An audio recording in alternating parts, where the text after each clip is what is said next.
name is Alara. For years, I believed I knew the man I had married. My husband, Daniel, was everything a woman could want: charming, dependable, thoughtful, and endlessly devoted. He knew how I liked my coffee in the morning, remembered every anniversary, and always had the right words when life felt too heavy. We had built what seemed like a perfect marriage: shared dreams, warm dinners, quiet nights. But now, when I look back, I realize it was all an illusion, because the man lying beside me each night was a stranger I had never truly known. The first sign came quietly: a late-night phone call he dismissed as work. He stepped outside to answer, but I noticed the way his shoulders tensed, the way his eyes flicked toward me before he slipped through the door. When he returned, he smiled, kissed my forehead, and told me to go back to sleep. But I didn't. I stayed awake, replaying the way his voice had dropped to a whisper, the way his hands shook slightly as he set the phone down. Then came the passwords. For years, we had shared everything: our phones, our computers, our schedules. But suddenly, Daniel's phone required a code I didn't know. His laptop had a lock screen I'd never seen before. When I asked about it, he laughed it off, said it was just security for work. And yet, when I touched his phone one morning, a message flashed across the screen before it locked. "You promised me last night. Don't back out." I felt the ground beneath me shift. Who was he talking to? What promises was he making? The more I watched, the stranger he became. He stayed late at the office, but came home smelling faintly of smoke and unfamiliar perfume. His eyes grew distant at dinner, as though replaying conversations I wasn't part of. When I confronted him gently, he smiled that same perfect smile, the one that had once made me feel safe, and said, "You're imagining things, Alara.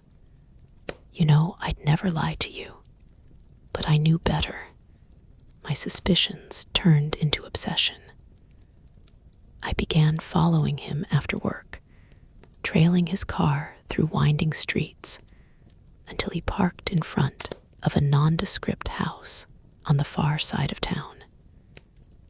He sat there for nearly an hour before emerging, always careful, always scanning the street, before driving home as if nothing had happened.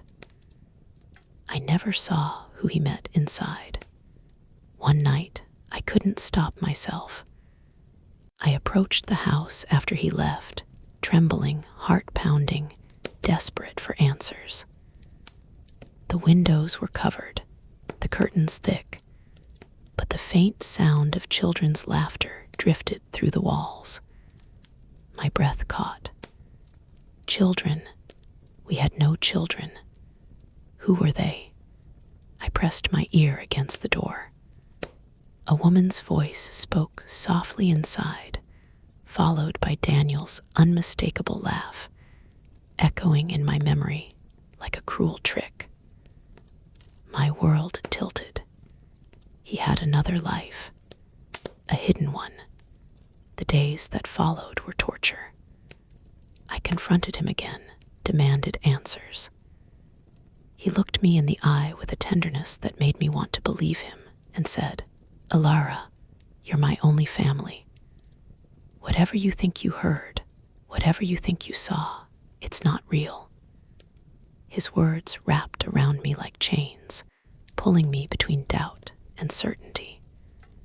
But the memory of that laughter, of his voice in another home, wouldn't let me rest. Then I found the envelope, hidden in his jacket pocket, thick with folded papers.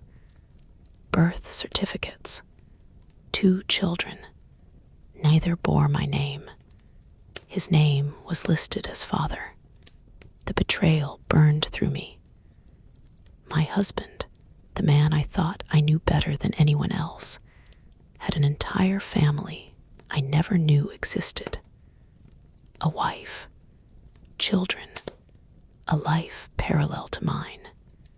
I confronted him with the papers in hand, my voice trembling, my body shaking. His face paled, his mask cracked for the first time. "Alara," he whispered, "please. You don't understand. I was protecting you. Protecting me. From what? From the truth. From the realization that I had been sharing my life, my bed, my love with a stranger. The fight that night was vicious. He begged me to trust him, promised explanations, swore his love for me was real. But each word sounded hollow, each touch felt like poison. The man before me was Daniel, at least, not the Daniel I thought I knew. He was someone else, someone who had lied for years, who had mastered the art of deception. I left. For days, I stayed with a friend, trying to breathe, trying to think. And yet, part of me couldn't let go. I needed to know the whole truth, no matter how devastating. So I dug deeper. I traced his steps, hacked his emails, followed the trails he thought he had hidden. And what I found shattered even the last remnants of trust. He wasn't just living 2 lives, he was living 3. 3 different women, 3 homes, 3 versions of Daniel, each carefully constructed, each equally convincing. He wasn't just my husband. He was a phantom, a chameleon, a man who built lives like houses of cards, balancing them delicately until they threatened to collapse. And collapse they did. One night, I returned to our home to find the door ajar. The living room lights flickered, and Daniel sat in the darkness, his head in his hands. When he looked up, his face was broken, hollow. "They know," he said. "All of them. It's over." The days that followed spiraled into chaos. Phone calls, threats, voices shouting through the phone. Women I had never met demanding answers. Children crying in the background. His empire of lies had unraveled, and we were all caught in the wreckage. The final confrontation came not with anger, but with silence. He sat across from me at the kitchen table, eyes red, hands trembling. "Alara," he whispered, "I loved you. I swear I did.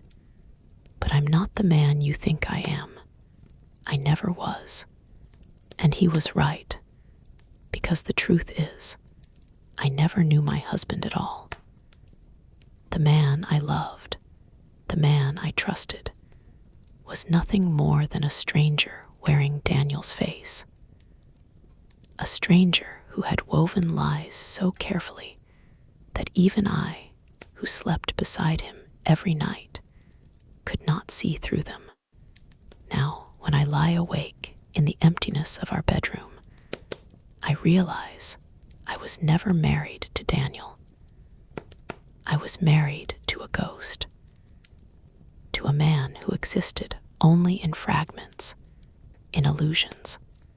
And I wonder, as I stare into the dark, if I never knew him, if everything was a lie, then who am I?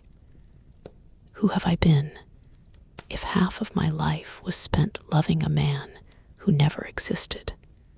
Because the worst betrayal is not discovering your partner has secrets. It's discovering that your partner himself is the secret, and that is the truth I live with now. I wasn't a wife.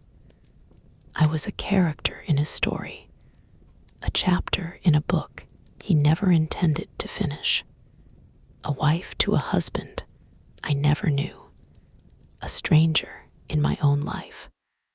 Thank you for listening to my story. If it captivated you, please subscribe, like, and share this video. I'd love to read your thoughts in the comments. Your support means the world.